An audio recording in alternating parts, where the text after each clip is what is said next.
Hi there, welcome back. So today's video, Halloween, but this isn't Halloween themed. You may have checked out our collaboration with Claire's Crafty Corner. If not, have a look in our playlist. It's a great video to watch. But moving on back to this one, we're going to use some eco resin and some of these gorgeous pigments for eco resin. Lovely Let's Resin mica powders. Bronze paint glitter. I actually decided in the end not to use it.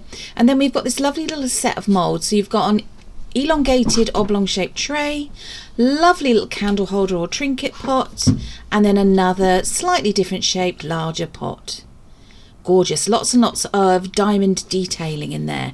So these particular moulds can be used for eco resin or regular epoxy resin, up to you, but we thought we'd do some eco resin. So just doing a technique that you've seen us do before on a number of occasions, and if you haven't, as I said, check out the playlist. So this is that lovely green mica powder from Let's Resin. Just applying it with a little dry bristled paintbrush and then dipping it into the mica powder onto the mould wherever you want. This was very organic, this project. And then brushing it in, really burnishing it in well onto the mould. And then I used a bigger, fluffier brush to just mix it in a bit more. So did that one, that was the tray mould. Then we're turning inside out this lovely little, I think it's a tealight holder mould, or you could use it to put like little trinkets, jewellery in, whatever you want. Doing the same technique as we did with the tray. Look at that, the detail on this mould is amazing, absolutely amazing. And when you see the demolded pieces, you might be a little bit surprised at the kind of pattern that it gives you. But I love this colour green. I've got a thing about greens at the moment. I don't know if it's just, I know it's very much a colour of the moment as well. Right, here we go. So this is this bigger mould. Lots and lots of, almost looks like cross-hatching design, but it's lots of tiny little diamond shapes. And again, just applying that lovely greeny coloured mica powder from Let's Resin onto the silicone mould itself, not forgetting that sort of longer shaped piece. That's actually the bit that makes the middle of the mould, so the space where you could, you know, put things in. If you've got some dried flowers, you could display some dried flowers in it, or put, maybe even if you completely seal it, put a little container of diffuser oils in it. So what you can see me now doing is I'm mixing up the resin, the eco resin that we use, along with the water. So it's a powder and water based resin made by I nearly said tea expert, made by Elichem. And as usual, everything that we've used wherever possible in this video, we will link in the description box below. I've added some of the white pigment, so you think that the eco resin is white until you put the pigment in, and then you realise, it's not white. So just mix in carefully and steadily until it's not streaky anymore, and then you've got a almost whiter than white colour of eco resin. There we go. Now I did leave this for 2 to 3 minutes just to see if it would thicken up a bit. Obviously what I found is weather conditions, heating, whether you've got heating on or not in your house, it behaves differently in different temperatures. So it might be a bit thicker, so you might want to add a little bit of water in, and then again it might be a bit too runny, so you add a little bit more powder. But follow the manufacturer's instructions as a guide.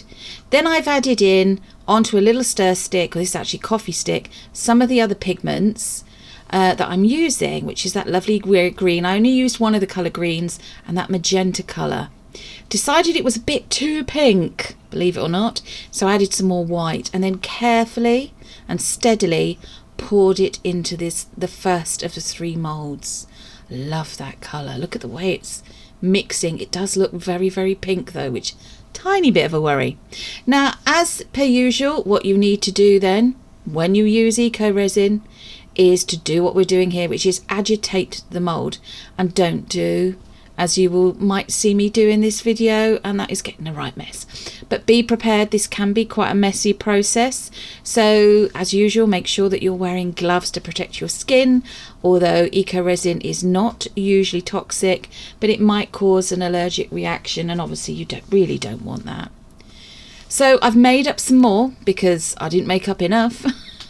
And I am adding the coloured pigments in a different way. I'm just popping them on the stick, and then I am gliding the stick through the white eco resin mixture, and then doing the same with the green.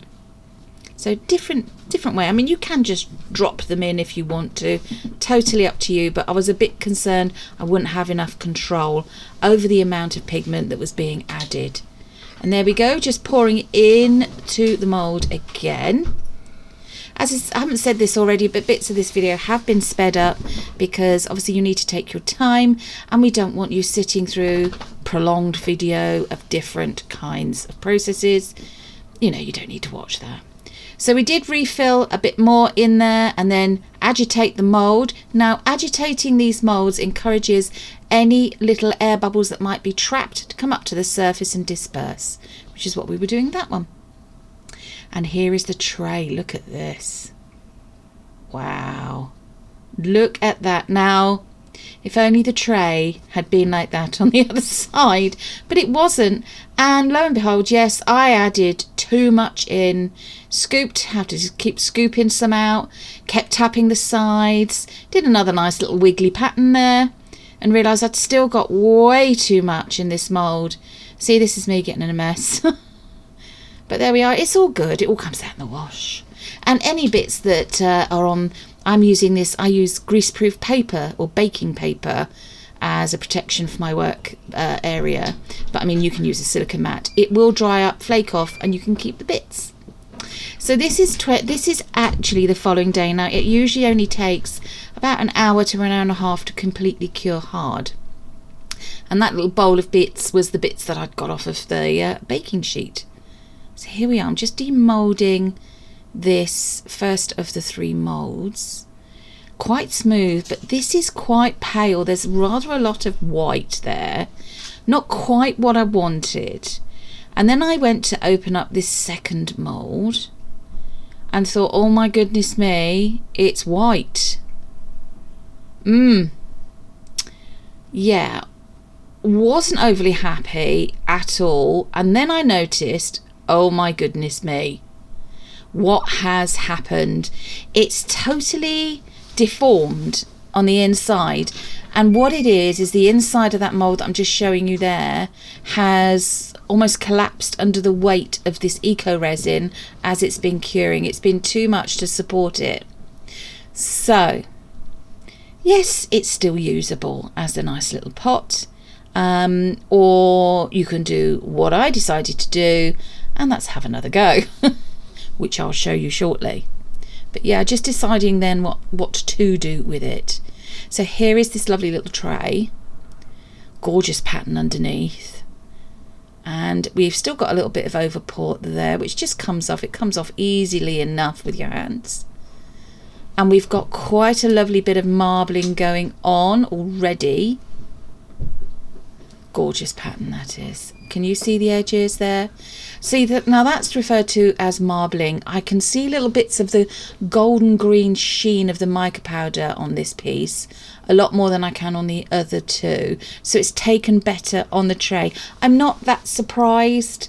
I think it's probably a better thing to if you were using regular epoxy resin rather than eco resin. And what you can see me doing now on this little bit of sped up clip is just removing that very thin layer of overpour of the eco resin.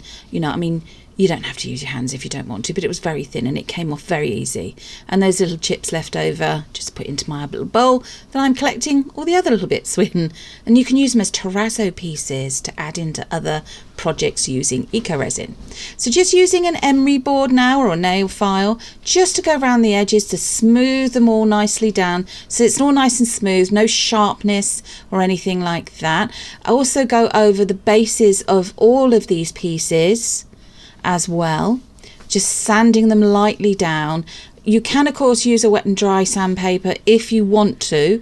If you're going to do that, do make sure you've left it 12 hours between, or 24 hours even, between demold and sanding before actually doing that kind of sanding. That's for wet and dry. But here we go, it's the 3 pieces together. Yes, such a shame about that pot. So I'm just showing you the bottom of this one. we are, as you can see, just using the emery board, lightly sanding over the edge there. When you have finished sanding, now what I tend to do when I finish sanding pieces is I do use the wipes that we've got. We use building contractor wipes that we get from our local B&Q DIY shop, and I wipe over the surface of where I've been sanding so it's completely dust free. Now, going again with this other one, I decided to pack out the inside of the mould. Fingers crossed, here we go, fingers crossed that this works. It was quite solid and it should support the inside sides of that mould whilst we pour in the eco resin. So there we go, just quickly pouring it in. There we go, job's almost done. Bit of agitation again, and then just, you know, keeping everything crossed that this works. There we go, just round the top there of the mould there with a coffee stir stick, just to try and make sure that nothing, no little air bubbles are there. Now, whilst I was waiting for that to cure, I decided that I needed to elevate these two pieces a bit. And as they say, hindsight's a wonderful thing. There wasn't enough green, it wasn't speaking to me, and really I'm using completely the wrong kind of brush to do this, so I did swap over to a different style of brush to finish that bit off. I do like it with the bits of gold. This is a metallic gold acrylic, a metallic gold, a metallic green even, paint, acrylic paint. This one is from Temu, and as I said, we'll link it in the description box, but you can purchase them via other methods, Amazon, local hobbycraft type or hobby shop type places as well. Of course, you don't have to do this if you don't want to. You can just do it as is.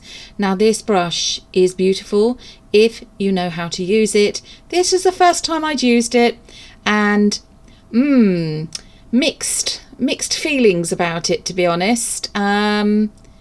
I'm not unhappy, but I'm not 100% happy with what I did. Now, in the meantime, this pot had cured. We're going to demold. Let's see if it's worked. Has it worked? There's a lot more in the way of colour in this one than there was in the last one. The last one, if you remember, was quite white. I'm just going to get it to show you. Can you see the difference? I prefer this one for colourway and colour tone. I love the patterning. There are a few tiny little micro air bubbles, but look at the difference. I mean, you wouldn't think it was made using exactly the same colour pigments, but it was. So it just shows you how it can vary. Now, time to seal it. I am quite happy with this piece in using, and I want to use more of a wax sealer than a liquid gloss or matte sealer. I mean, you could, of course, I mean, there are various makes and things. If you check out our Amazon store, you'll see a couple there. You could spray it with some polyurethane varnish, a couple of coats of that, absolutely fine. Make sure it dries thoroughly in between each coat. You could use the gloss sealants. Again, we have had good results in the past with those, but I just prefer currently to use the wax. So once you've applied it on, I just used a piece of kitchen towel, let it sit, let it stand for about 20 to 30 minutes, and then go in with this cloth or sponge-like cloth. It's a microfiber one, I think, came with the wax itself, and I'm just buffing it off now. Look at this. It's quite a high sheen on this, so apologies about that. Very organic looking. Again, not everybody's cup of tea, I get that. But you'll also notice I did do another lovely little pot as well, with got like that sort of plaited rope design on the outside. But these are the finishing few, the beauty shots, if you like. Look at those. See, we've got a paler one, then a more darker one. Beautiful colours, very much the thing for autumn. The rich purpley pinks and greens. I just think it shows off the patterning so well of these molds. Really pleased with this video. We hope you've enjoyed it even, and we'll see you again very soon. Take care. Bye bye.